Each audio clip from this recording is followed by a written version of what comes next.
Welcome to Creating Wealth with Jason Hartman. During this program, Jason is going to tell you some really exciting things that you probably haven't thought of before and a new slant on investing. Fresh new approaches to America's best investment that will enable you to create more wealth and happiness than you ever thought possible. Jason is a genuine self-made multimillionaire who not only talks the talk, but walks the walk. He's been a successful investor for 20 years and currently owns properties in 11 states and 17 cities. This program will help you follow in Jason's footsteps on the road to financial freedom. You really can do it. And now, here's your host, Jason Hartman, with the complete solution for real estate investors.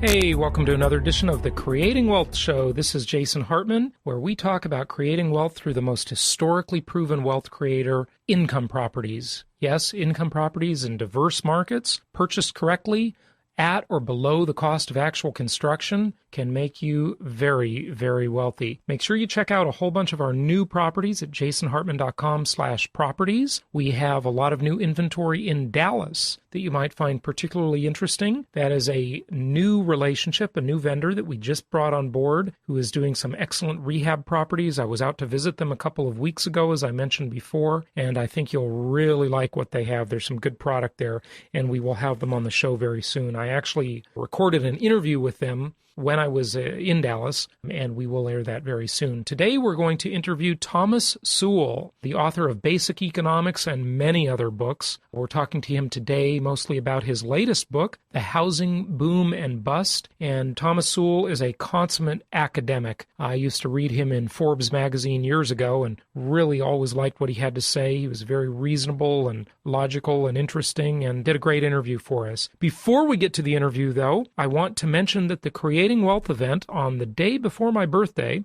October 3rd, I just had to throw that in there, is going to be canceled. We are probably not going to do the Creating Wealth seminar anymore. What we've decided is that it's just not long enough, and we need a bigger event, a more robust event. So we're probably going to turn that into sort of a boot camp, if you will. More to come on this.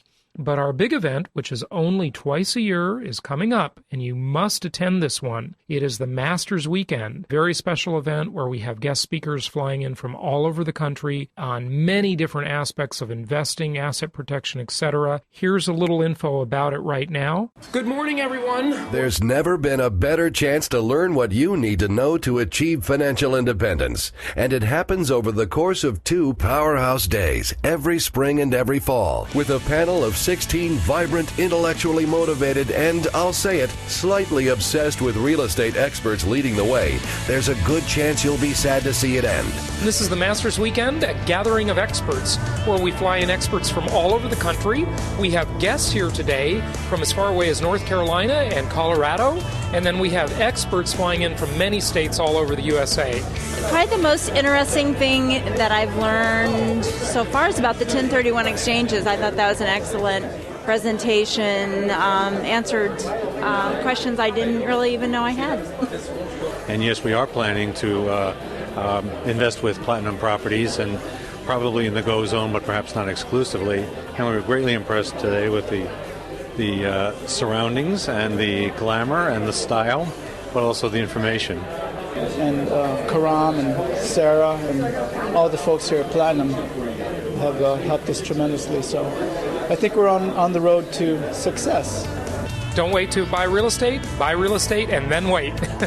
The Masters Weekend is a twice-yearly special event, so don't wait another 6 months to learn the skills that could make you financially independent. Space is limited, so your immediate registration guarantees a seat in the room at Platinum Properties Investor Network with Jason Hartman and our gathering of experts. So as you can see, the Masters Weekend has been a highly acclaimed event, and you must join us for it. It is a fantastic event. We had a comment also on our prior show about green hell, and I just wanted to mention it to you because one of our listeners who said that he very much enjoys the show, but didn't really like that one that much because he thought it was a little bit unrelated and lacks specificity to some extent. And a couple things I want to say about that. Number one, I appreciate the comment. Number two is that on the show, when I interview these guests and I talk to them, we don't have time to go into a whole bunch of detail. We're talking many times on a kind of a conceptual level, as you've noticed, especially about a topic this broad as environmental policy and so forth. But I really want to mention this to you with these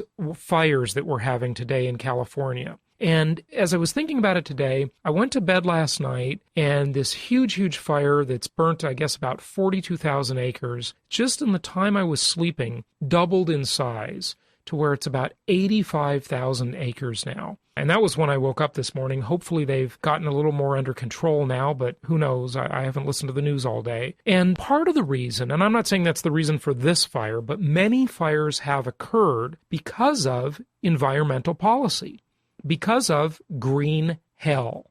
And that was the name of the author, the book that I interviewed Steve Malloy on the last show.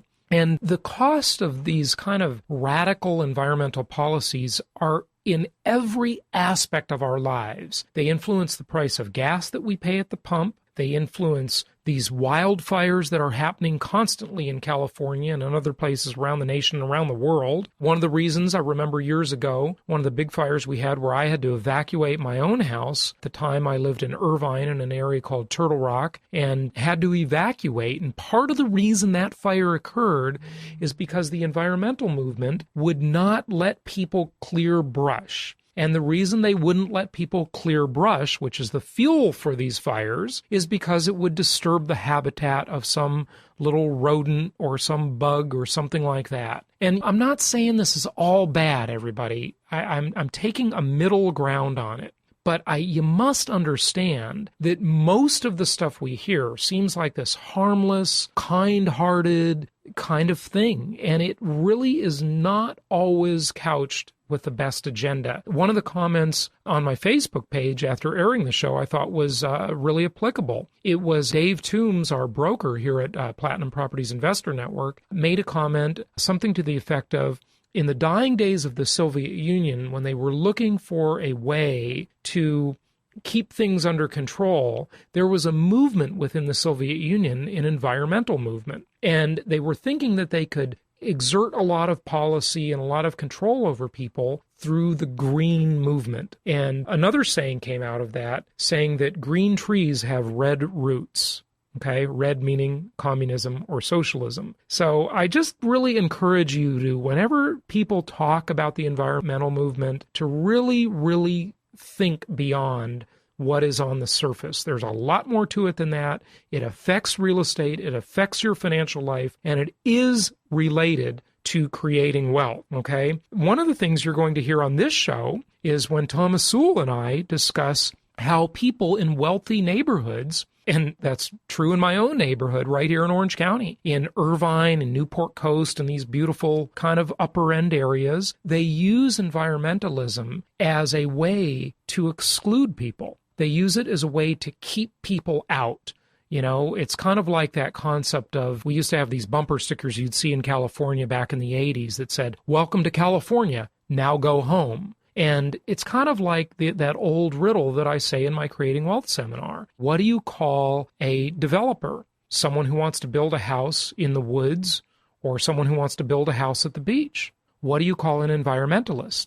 Someone who already has a house in the woods or at the beach. Okay? And there's a lot more to this than I think most people think about, and that's why I wanted to do that show, because I just want you to see both sides of that issue. And Thomas Sowell discusses that, how in Northern California, they use this as a way to exclude people from living in their areas. You'll hear him talk about it here. So let's go to the interview with Thomas Sowell. Enough of my pontificating. I apologize if you don't like that, but occasionally I just want to bring it to your attention. Thomas Sowell, as I said before, is the consummate academic. He has taught economics at Cornell, UCLA, Amherst, and other highly acclaimed academic institutions. And his Basic Economics book has been translated into 6 languages. He is currently a scholar in residence at the Hoover Institution at Stanford University. He is published in both academic journals in such popular media as the Wall Street Journal, Forbes magazine, and Fortune, and writes a syndicated column that appears in newspapers across the country.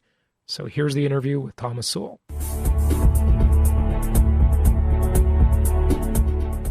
It's my pleasure to welcome Thomas Sowell to the show. He is the author of The Housing Boom and Bust, just listed on the New York Times expanded bestseller list. Thomas, thank you for joining us today. Thank you for having me. Tell us a little bit about your perspective. It looks like from the book you are saying that both parties are to blame, so this is a pretty bipartisan effort, it sounds like.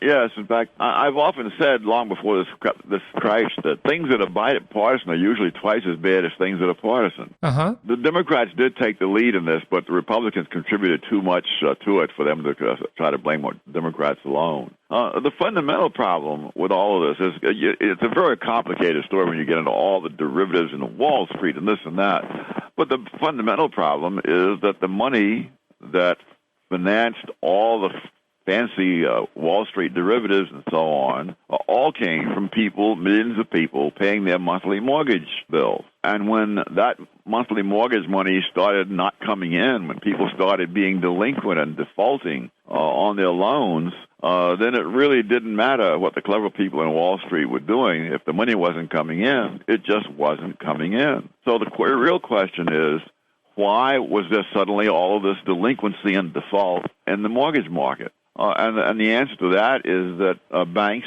and others were pressured into lending to people who did not meet the standards that had been in use for decades. You know, things like the 20% down payment and verified income and so on. And under pressure from the government, and more than pressure, there were actual quotas set up for Fannie Mae, Freddie Mac. Now, when you talk about that pressure, are you referring to the CRA, the Community Reinvestment Act? Yes, but not by itself, because that act was passed in 1977, and it really didn't do an awful lot until the 1990s. And what happened then was that people began to use that act as the criterion for deciding whether the regulators would allow banks to make business decisions of a sort that unregulated businesses make all the time. For example, if a bank wants to acquire another bank, or a bank wants to go into some other sell securities, for example, as the later law is allowed, then only those banks whose lending practices and other practices under the Community Reinvestment Act met the government approval would then be approved to make acquisitions, mergers, and other kinds of transactions. These banks were under an enormous amount of pressure, would you say, to make bad loans for political correctness reasons? Yeah, well, yes. I mean, for example, there are a number of banks who were accused of discrimination. They were accused. They were not proven anything. And on that basis alone, the regulators could simply hold up any decision that they had until the legal case was disposed of. Well, as you can imagine, running a business where you're not allowed to make the decisions that your competitors are making until such time as a legal case is settled, which can be years, and which in some cases can be more than a decade, obviously is a crippling power. And so you cave. It's just amazing to me how people throw around words like racism. You know, I was talking about this on my show, just saying that, you know, look, these banks made such imprudent loans.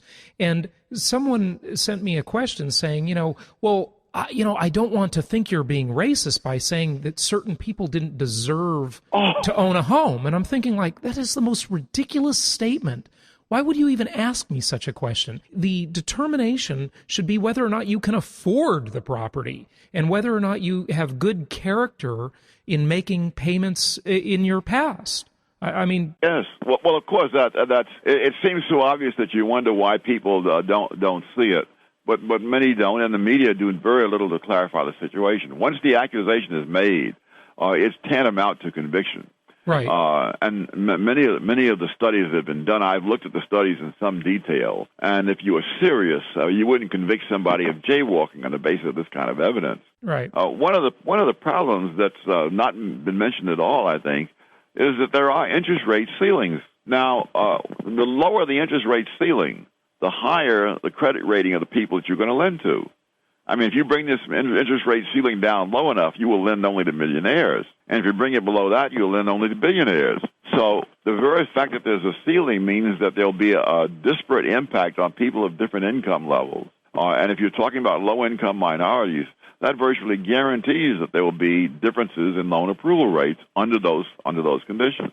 I'm not saying that was the only reason. It was by no means the only reason. When you look at the borrowers, you discover that credit scores vary by group, That is, blacks and Hispanics don't have as high a credit scores on average as whites, and whites don't have as high an average credit score as Asian Americans. And in fact, what was fascinating to me was how the press, in pushing their case that this was a question of white racism causing blacks not to be approved as often, even though blacks, like whites, most of them were approved anyway. If you look at the very same data and the very same studies, you find whites weren't approved as often as Asian Americans. So now, since most of the loan people are white, you're going to tell me that they're discriminating against whites and in favor of Asian Americans.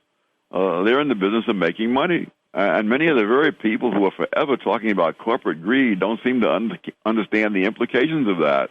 That is, if you're in business to make money, you're certainly not going to turn away people who are going to pay you back with interest. You know, one of the radio show hosts that used to be here in the LA market, he was very popular, and he endorsed us on our radio advertising, our commercials. He was, reading our commercials a lot. And one of the things he said when I saw him speak once is he said, can you imagine the conversation that would happen when people accuse companies of discrimination? Some executive is sitting at the breakfast table who runs a huge company talking to their spouse, and their spouse is saying, let's get a bigger, better, nicer home. And the executive would be thinking, well, gee, I don't want to sell to people of a certain race. Can you imagine they would turn down money? I mean, they never have. Yeah. And moreover, this is not a question of person at the bank or the lending agency is probably going to see this applicant one time. Right. Or maybe they never see them at all. I mean, that's right. That's in many cases, you don't even see them. Right. Because you do it over the phone. And their contact with them in future will just be checks arriving in the mail. And the idea that this guy is going to be sitting there and saying, oh, I know this guy is black and I hate to see his check coming in this month. Yeah. I mean, yes, well. Just on the face of it, it just doesn't make any sense because everybody goes for the green, everybody likes the money. Well, besides the Community Reinvestment Act and other similar pressures, what else went on with the housing boom and bust? I mean, in your book, you break it up into the economics, the politics, and then some mystiques and housing mistakes. Tell us about that. In addition to the pressures on the banks to lend, there was also the pressure on Fannie Mae to purchase mortgages from people of low to moderate income, as they put it, and in other ways consistent with the Community Reinvestment Act. And so the bank can then lend really to people, whatever race they might be, of low credit rating that they would never lend to if they were themselves going to collect this money. What the banks do in this case, they can make the mortgage, sell the mortgage to Fannie Mae, collect their money now on a 30-year loan, and let Fannie Mae worry about what's going to happen. Well, these people will pay this thing off for 30 years. And so it was government-subsidized moral hazard. And Fannie Mae, of course, had the taxpayers to back them up. So risky mortgages carry higher interest rates. Fannie Mae has every incentive to buy these risky mortgages because if they make a profit, then Fannie Mae profits. And if they make a loss, again, they have the taxpayers to fall back on. Yeah, and then they also have the printing press to fall back on, too, at the Federal Reserve, right? Yes. Now, the politics of it was just unbelievable because all sorts of people, not only in the United States, but even overseas, the Economist magazine started warning some years ago that there are all these risky mortgages out there on American houses. People overseas were buying securities based on those mortgages, and the whole thing looked very shaky. So they did not lack for warnings. The head of the Federal Deposit Insurance Corporation warned them. Secretary of the Treasury Snow warned them. Alan Greenspan warned them about Fannie Mae. I even did a piece in the Wall Street Journal. I mean, it's joining the mob. I mean, you could just name barons, Fortune, all sorts of people warned them.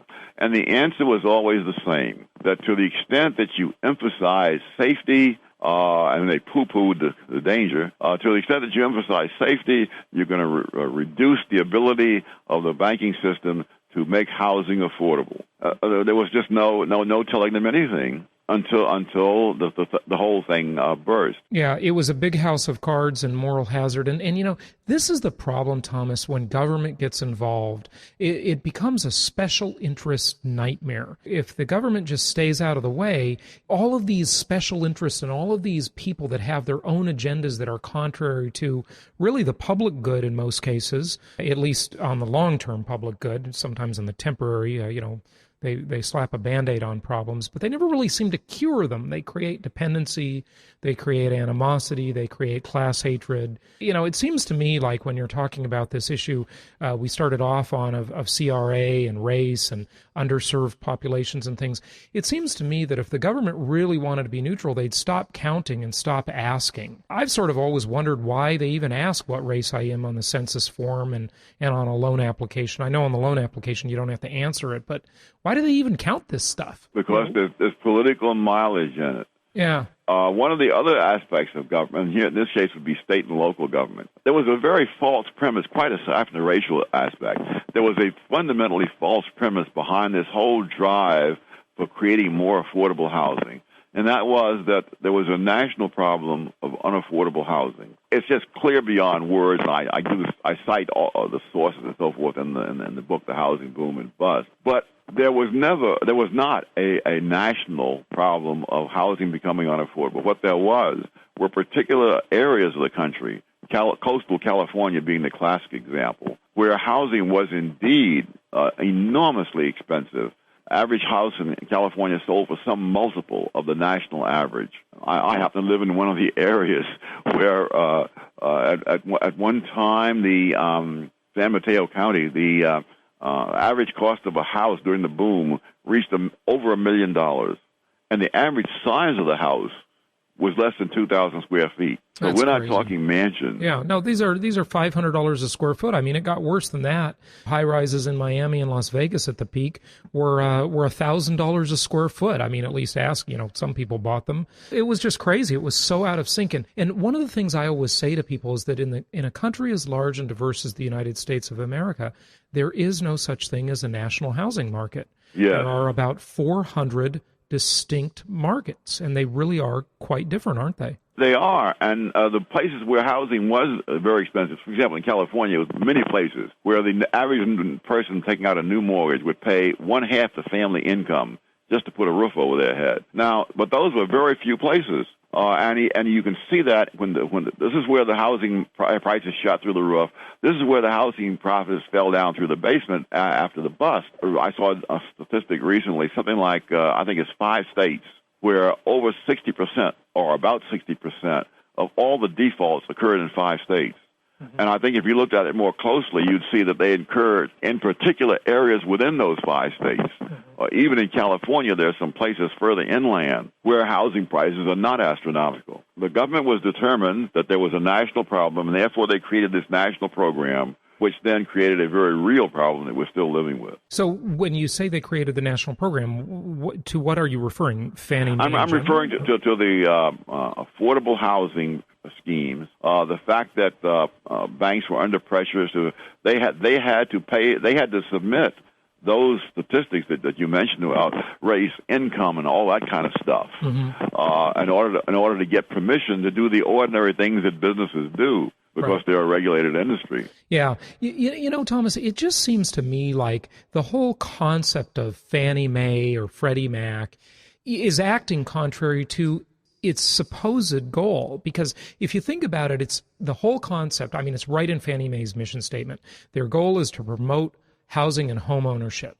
Well, by obvious result is that whenever you promote anything, it becomes more popular, and by the basic rule of economic supply and demand, it becomes more expensive, doesn't it? It does, except in the case of housing, I think the Federal Reserve has gotten a little bit more blame than it should have, in the sense that they did create the expanded credit that allowed this to happen and promoted this happening. The fact is, when there's been in places where there's been an increased demand for housing, even when you double or triple the number of houses within, say, a decade or so, the housing prices do not rise if the suppliers are allowed to supply the housing.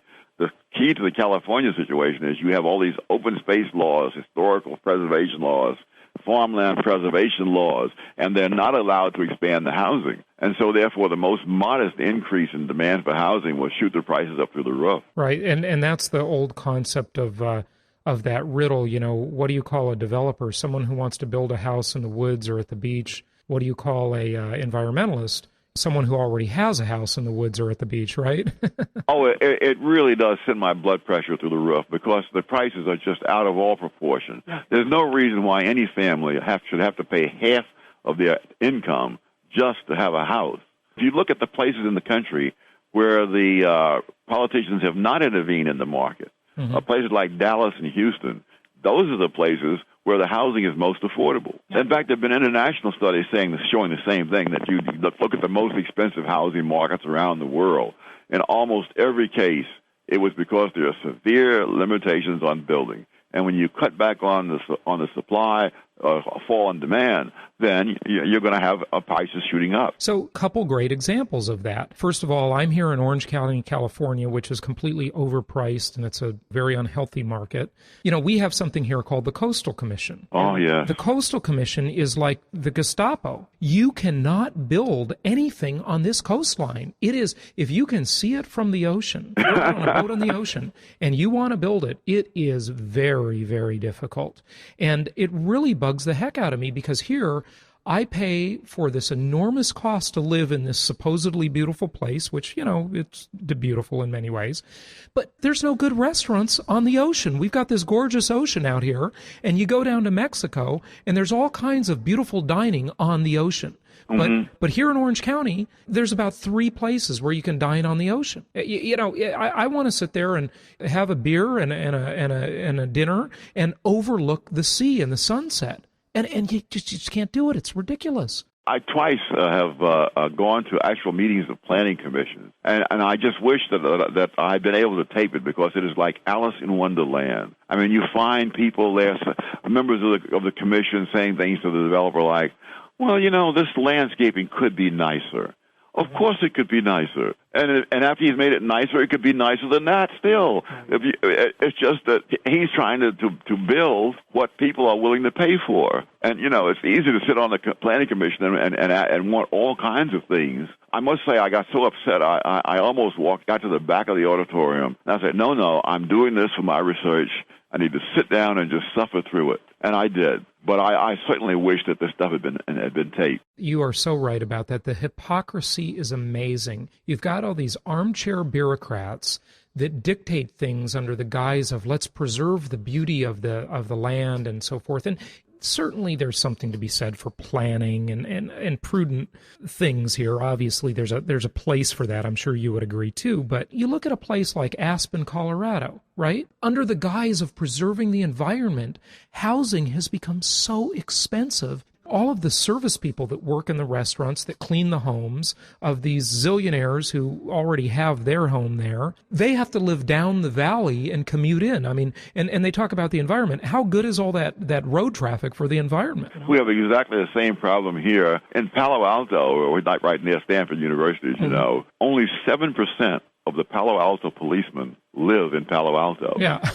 And they're probably chiefs and officials who bought their homes 30 or 40 years ago. Right. But you're right. And the other thing, especially ironic in view of all the emphasis on race and low income and so forth, these are precisely the people who are forced out of these areas because of these restrictions on building. The black population of San Francisco today is less than half of what it was in 1970, even though the population of the city as a whole has gone up. Right. And that's true of a number of counties in California. Another group that gets pushed out are low-income people. San Francisco, in a period of about 2 years, they lost about something like, I think 16,000 families earning less than $150,000 a year moved out of San Francisco, and 17,000 earning more than $150,000 moved in. And so you're making it impossible for the very people that these places say they're interested in. Another group that gets very hard hit are people with children, small children, school-age children. So they're constantly closing schools because if you're young enough to have school-age children, chances are you have not yet reached your peak earning years. And only people who reach their peak earning years can afford to buy the kind of housing that you have after all these restrictions. Do you think, Thomas, that the people, the powers that be here, do they know that this is happening? Do they know that their designs are either corrupt or have unintended consequences as they do? Or are they just oblivious to it? I suspect they're oblivious at best because they have no incentive to find out.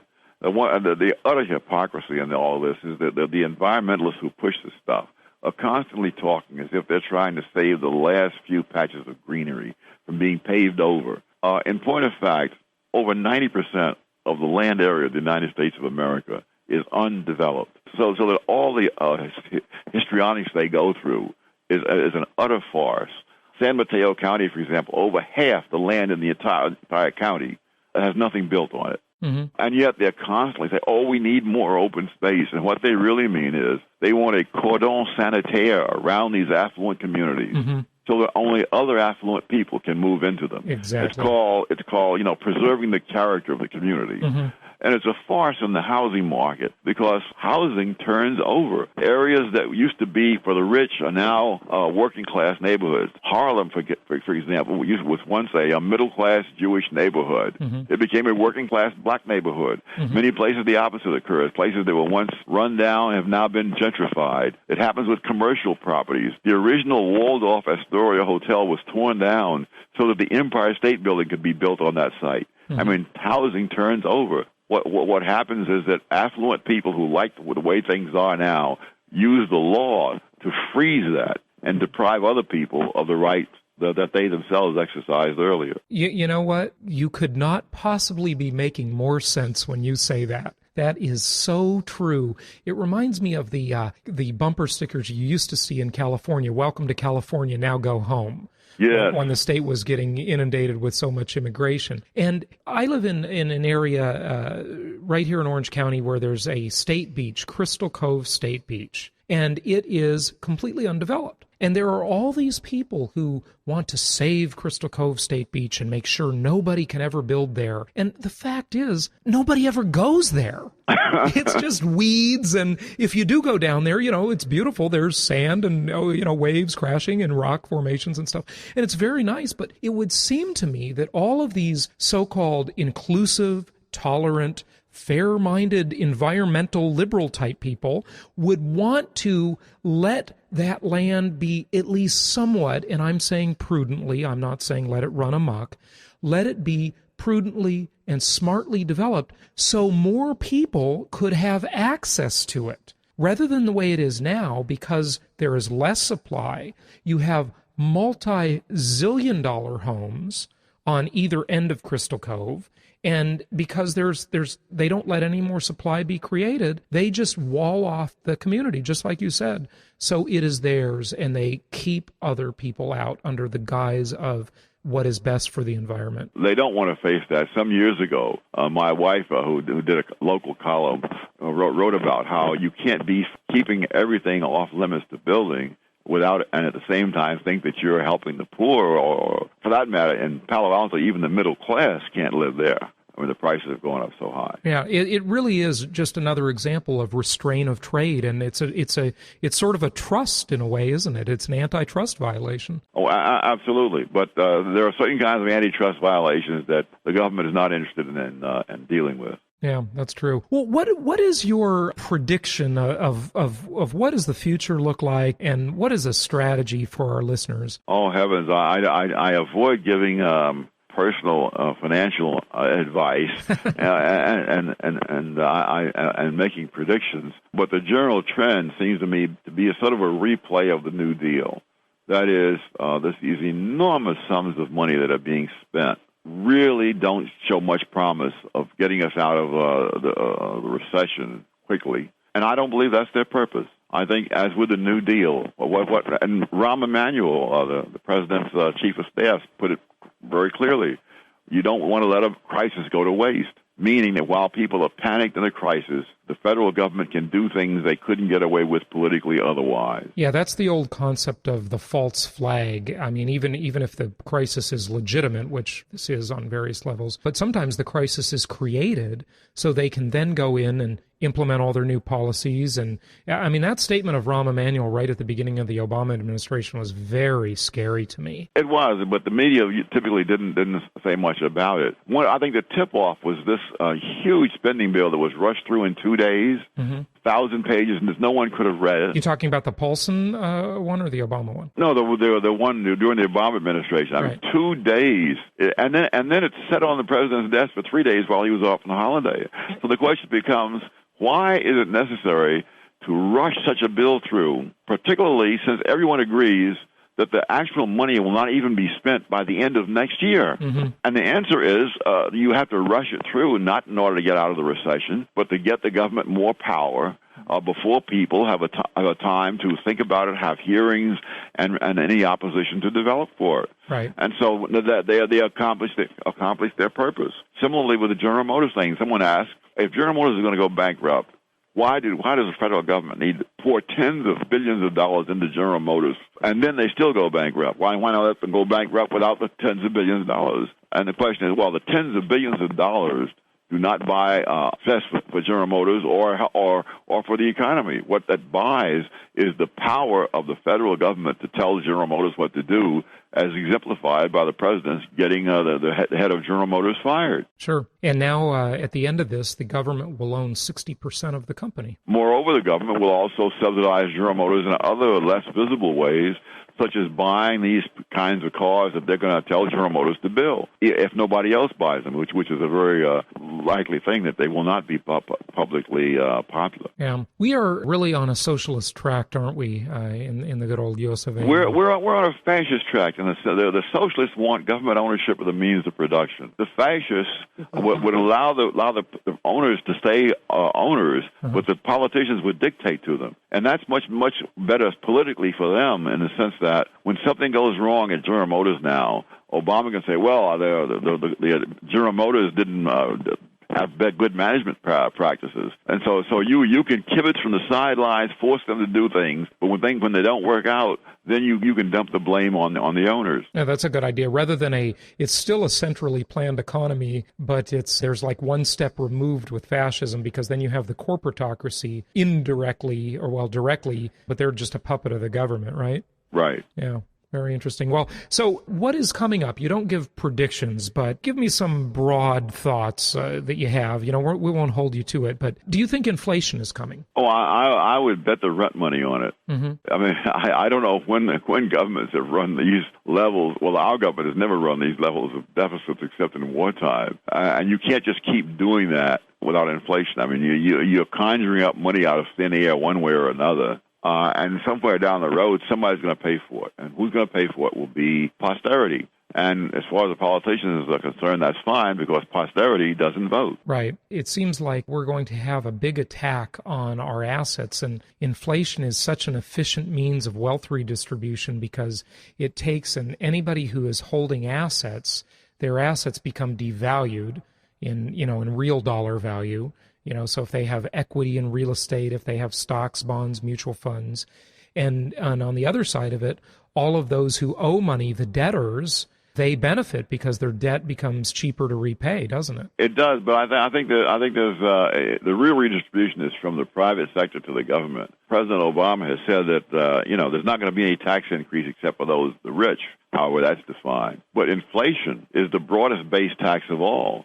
The poorest person in America will find the value of his paycheck or his welfare check reduced as a result of inflation. Yeah, no question about it. And if the government maligns the numbers by which they report inflation, they can say that the CPI only increased at 4% when maybe it really was 12 or 15%. I'm talking about the future now. Mm-hmm. They're essentially making the spread on that, aren't they? Well, it's going to be very hard to convince people that there's been no inflation when they're paying more for everything they buy. Right. Because a lot of the taxation will come through putting prices, raising costs really for private businesses, and those costs will be passed on to the people who buy their products. Sure. Any thoughts on China vis-a-vis the U.S. in terms of China buying our debt or objecting to buying our debt and their fears about us destroying the value of our currency? Oh, well, China has already expressed those fears, and they hold a very large amount of debt. The old Keynesian notion that we owe it to ourselves is long since gone by the board, because more than 40% of the privately held national debt is held overseas. So that means that our children and grandchildren will end up having to produce billions of dollars worth of products that will be sent overseas free of charge.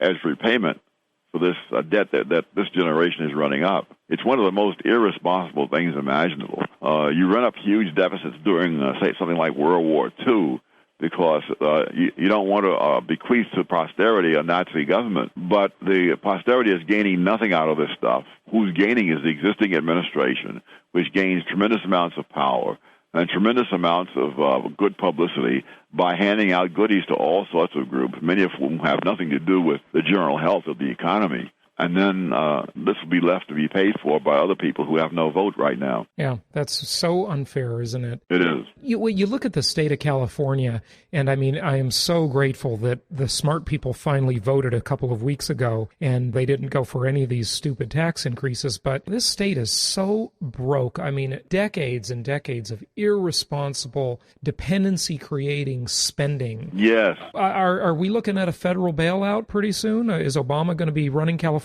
too? More than likely. I can remember it wasn't that many years ago that California had a multi-billion-dollar surplus. But as you say, they had to hand out goodies to people, and particularly in the form of low electricity rates. And so they then ran the electricity industry into the ground. We had blackouts and so forth. And they ended up having to dump billions of dollars to rescue that situation. Many people seem to think that if they don't pay for it in cash right now, they're not paying for it. But, of course, you're paying for it in higher taxes. So you whether you pay in one form or another really doesn't matter, except politically. Right. Or you might be paying not just in higher taxes, but in devaluation of your currency. Yeah, well, in case of the state can't issue its own currency. Right. I shudder to think what would happen in California if the state were allowed to issue its own currency. Can you imagine if each state had a Federal Reserve of its own and so Oh, my fiat gosh. money? It would make the inflation in the Weimar Republic look like a child's play. I saw an article. It was interesting. I think it was just last week it ran in Bloomberg that inflation in the U.S. may approach Zimbabwe levels. I mean, oh, my gosh. I don't even think it's going to get that bad. No, I hope not. A lot on the horizon. But, any thoughts on what the rate of inflation might be, when it might start to hit? I think we're about 2 years out. Oh, heavens. I'd be surprised if sometime in the next decade or so it doesn't get into double digits. Yeah, at least past what we saw in the 70s probably, I think. And I think that's going to increase pressure on mortgage rates. We're going to see much higher mortgage rates in the future, aren't we? There is that. But also with inflation, I don't think the Federal Reserve, with what little independence it still has, going to let the inflation go on forever, and you end up having to do what Volcker did when he was head of the Federal Reserve in the 80s, have this very sharp cutting back on the money supply, which in turn forced all kinds of people into bankruptcy. Right. It just occurred to me, probably the average American has no memory of what happened in the 80s, right?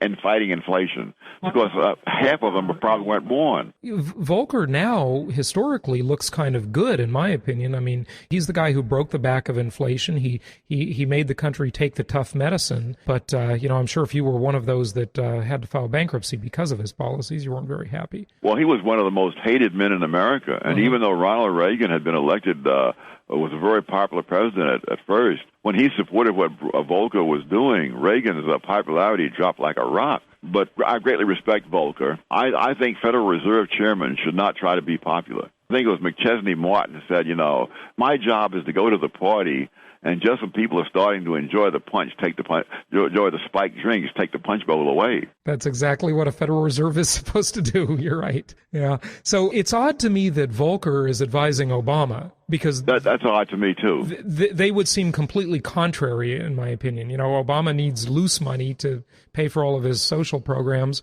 and bailouts, and Volcker is sort of a tight money guy. Well, someone has pointed out that the policies followed by this government are the opposite of the policies advocated by Summers when he was outside of government. So I'm not sure to what extent these people are really people whose advice the president is seeking, or whether they're simply window dressing to make his administration more palatable. Yeah. So it's sort of like Jean-Marc Jacques in the early days of the Hitler regime, that the people say, well, Jean-Marc Jacques is a very sound man, and therefore we can rest sure that they're not going to do any crazy things. Well, they did crazy things. Yeah. Well, I say to listeners, watch what they do, not what they say, and watch what they do, not with whom they affiliate. Yes, especially with this administration, because Obama is really a very smooth talker. And he knows what people want to hear, and he says it. And even if it is totally contrary, when he introduced this Sonia Sotomayor by talking about he's for the rule of law. No, she's an activist, Judge. She rules from the bench. Oh, absolutely. It really does take a certain amount of talent and a certain kind of person to say things like that. I mean, you have to be able to look up at the sky and say it's orange instead of blue, and say it with conviction. I guess that's the definition of a con artist, isn't it? It is. Yeah. Well, thank you so much for joining us today. The book is called The Housing Boom and Bust by Thomas Sowell. Anything you'd like to say in conclusion for our listeners? No, I think that it's hard to summarize a book that's very compact as it is. But I think you'll find that there, as I say at the beginning, there is plenty of blame to go around. So there's no point for all the finger pointing, especially the finger pointing outside of Washington, is just a charade. Yeah, it sure is. The special interests have taken over, that's for sure. Thank you so much for joining us today. We really appreciate your words of wisdom and your insights. Thank you. Bye-bye.